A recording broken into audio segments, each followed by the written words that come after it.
Namaste to all. This short audio is just to answer some of the comments what I received in YouTube very recently. The first comment was from a brother that do you think that only you are Acharya and you are Vedic scholars? Sri Sri Ravi Shankar, the most famous scholar, has accepted that Prophet Muhammad name is there in Hinduism and Vedas. So why do you want to again and again prove that there is no Prophet Muhammad name in the Vedas? I had already answered this in my previous audio, but again the comment came. So I have never told that I am a Vedic scholar. I have always told that I am learning Vedas from my Acharya. My Acharya is Vedic scholar, is Ashtanga Yogi, is a philosopher of Vedas. And I have also told that as to my knowledge, there is no Vedic scholar in this world who has such a knowledge and such a in-depth knowledge in the Vedas. That I have always told. And to answer to that Muslim brother, for sure, yes. Do you think that your Acharya is the only Vedic scholar? Yes, I think so. I have not seen any other Vedic scholars. I have been in this field for the last 15-16 years now in the Ved Prachar and spreading the knowledge of Vedas. I have not come across a Vedic philosopher and a Vedic scholar, someone who is equivalent to my Acharya.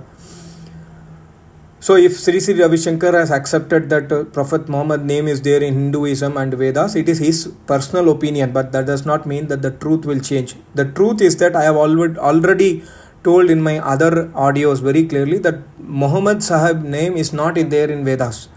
If you are interpreting a Sanskrit name, Sanskrit Narashansha as Muhammad, it is your foolishness because Sanskrit grammar never demands to translate into Arabic and study. Yesterday one guy commented that Islam's Arabic name is Islam. The Sanskrit translation of Islam is Sanatan Dharma. Why are you translating something into Arabic and Sanskrit? It is not needed. If you want to learn a language, learn the language in the same language. If I want to learn Sanskrit, I will not go and refer to a dictionary of Arab. Okay, what is this? What is the meaning of this word in Arabic? What is the translation? I will not do that. That is not needed. So, do you think your Acharya is the only Vedic scholar? Yes, I think so. And I'm not saying that there are no other Vedic scholars. There could be Vedic scholars, but I don't know. I have searched, but I don't know. The next comment was a very derogatory comment on the video of the Vedanta. It was a very derogatory comment against Vedas, but I don't want to put that comment here. But I just want to, this guy was asking that why don't you go and read Aham Brahmasmi Tattvamasi? This itself proves that, this world is Almighty God. Everything is Almighty God. The video I made was to explain the meaning of Aham Brahmasmi. Aham Brahmasmi does not mean that I am God. Aham Brahmasmi is the word uttered by a yogi in Samadhi. I am absorbed in God. For example, my Acharya has written wonderful answer in his website also. If classroom is shouting, somebody says, classroom does not shout. Classroom is Jada Tattva, non-alive matter. Classroom is shouting means the students in the classroom are shouting is the inner meaning. So Aham Brahmasmi has a very deep inner meaning which can be understood only by a yogi who has experienced that nature. And also I have told the Rig Veda first Mandal 164 Sukta Mantra where God clearly says Dva Suparna Sayuja Sakaya. God says there are three eternal entities. Then who are we to say that everything is Almighty God? And there is no need for any derogatory comments. If you are not accepting the version what I am saying, it is fine, no problem. We can have a gentle understanding or a gentle discussion. And if you are not accepting it, it's okay. I am not forcing anyone. But I am making the videos for very few people who are really having love and respect towards Vedic culture and love and respect towards my Acharya. And the third comment, again another derogatory comment, was your Acharya, what he was doing when people were dying with without oxygen in India. What your Acharya did to them. This is a very foolish comment. My Acharya is 82 years old. Even in this age, he is doing everyday yajna and he is spreading the knowledge of Vedas. Arranging oxygen to the people who are dying is not a responsibility of a Vedic Acharya and a Yoga Acharya. Giving the knowledge to the disciples and making people to follow the Vedic path is one of the responsibility of an Acharya. That too, it is not necessary for an Acharya, my Acharya, because he is beyond that. He is a Samadhisti yogi. Still he preaches Vedas for the welfare of the public.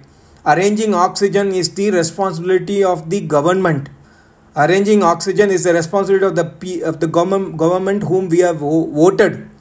If oxygen is not available, the blame should not come on my Acharya. This is really foolish comment, but time and again this guy is commenting that what your Acharya did when no one had oxygen, what your Acharya did when coronavirus came into India.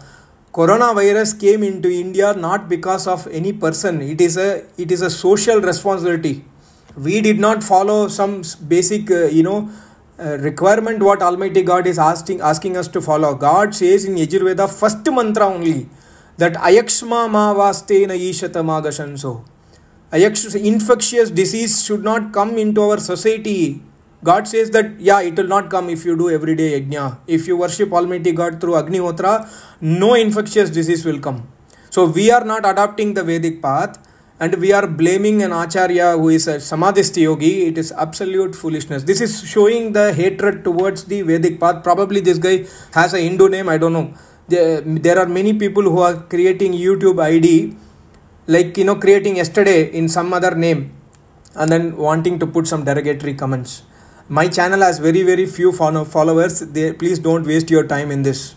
Even if I have million followers, don't waste your time in this. Don't say that what is your Acharya's responsibility for the oxygen.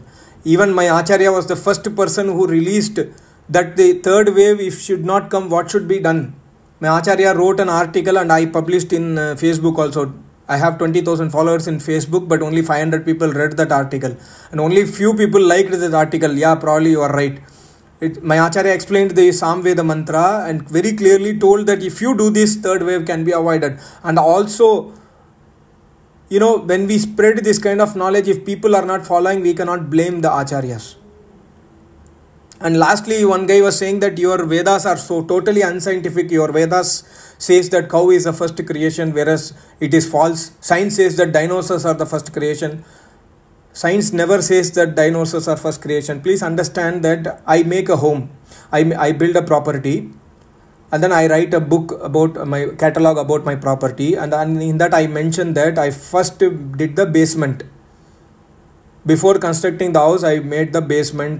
This was the depth of basement. This is what I did in basement. I put so much gravel, so much iron rods. I describe how I built the house.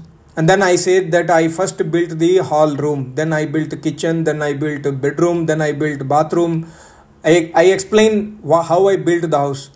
I have built the house and I explained the house. And tomorrow you come and say that you did not do the basement first. You did the kitchen first. Then we have to understand that who is right and who is wrong. God creates this universe. After creating the universe, God gives the knowledge of Vedas, and in the knowledge of Vedas, God explains clearly that this is how I created the universe, and these were the creatures which came first, which came second, and why it came first, why it came second. Human beings need domestic animals, useful animals to survive every day. Today we have tractors, everything, but in olden days we didn't have tractors. The first humans did not know what is machinery, etc. Later on, based on the rishis' knowledge and various Brahmana Granths, etc., people started developing science knowledge. But initially, every human being needs animals. For example, cow is needed for milk, drinking milk. And the male cow, that's ox, is needed for cultivation and farming, etc. So God creates the universe and He describes this is how the universe works. This is what I created. Then somebody says that your Vedas is unscientific.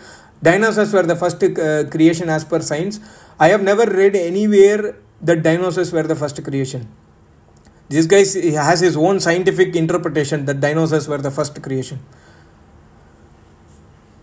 So some people are wasting their time in my channel for sure because they just want to argue. I will not. I had to put this reply because this guy is again and again commenting. I have blocked him. He is creating new email ID and again commenting. I have again blocked him. So this clarity needs to be told to the people who are genuine followers of my channel. Please understand there is no unscientific things in Vedas. I mean, science is coming from Vedas. Vedas do not come from science.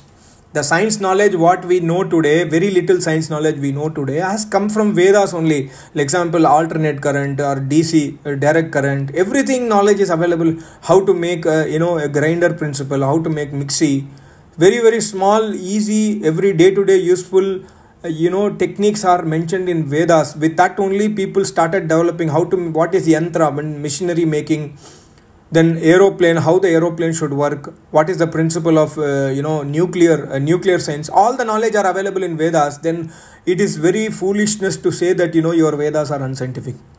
So please go and see my previous videos if you have doubt. If you have a genuine argument, yes, fine, but do not waste your time, because your time is precious. I don't know, and my time is really precious. Thank you so much. Namaste. Om.